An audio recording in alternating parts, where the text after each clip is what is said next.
Қоянның ерні неге үшеу? Ертегі.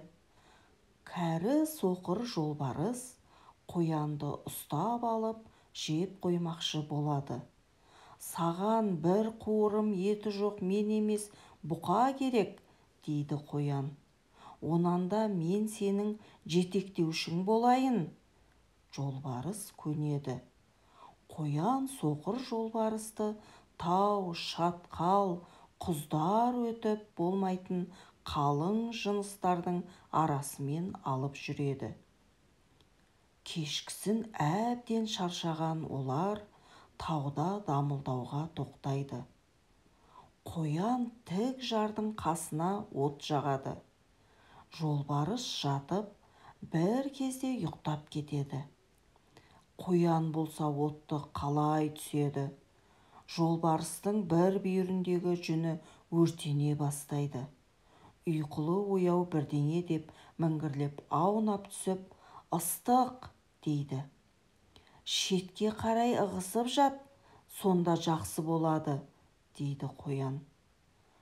Жолбарыс жардың жанында жатқанынан хабарсыз еді.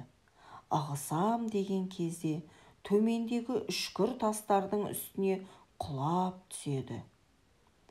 Қоян өлген жолбарысқа қарап қойып, ысқырып, алқапқа қарай жүгіре жөнеледі. Алдынан атып алған түлкілері бар аңшы шыға келеді. Жартастың жанында өлген жолбарыс жатыр. Барып терісін сыпырып ал, деп қоян айқайлайды.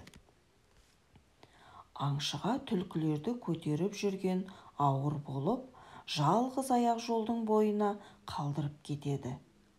Әрі қарай жүгіре жөнелген қоян жолдан кездескен қойшыға: «Анау жалғыз аяқ жолдың жиегінде өлген түлкілер жатыр», дейді. Қойшы отарын тастай салып түлкілерге қарай жүгіре жөнеледі. Қоян болса алдынан шыққан қасқырға: «Қараусыз қойлар жайылымда жүр, аузыңды ашып бос қалма», дейді. Қасқыр отарға қарай жүгіре жөнеледі. Ал қоян болса жанынан ұшып бара жатқан қарғаға: «Бөлтіріктер індерінде қараусыз қалды, олардың дәмді көздерінен дәм татуыңа болады», дейді.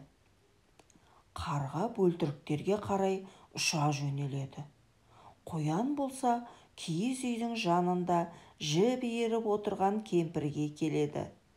Ұзын құлақ оны да орнынан тұруға мәжбүрлейді. «Әже, қарғаның ұясын алып ал, кейін от тамызуға қажет болады», дейді.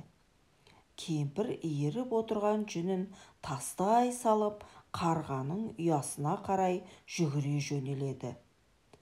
Қоян желдің құлағына сыбырлап: «Ашық ауыз болма», дейді.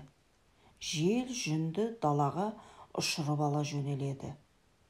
Түлкілерінің жоқ екенін көрген аңшы қойшының артынан жүгіре жөнеледі. Қойшы қасқырдың артынан, қасқыр қарғаның артынан, қарға кемпірдің артынан, ал кемпір болса желдің артынан қуа жөнеледі. Есер қоянның төбенің басына шығып алып күлгені соншалық үстіңгі ерні жырылып кеткен екен. Сол кезден бастап қоянның 3 ерні бар екен.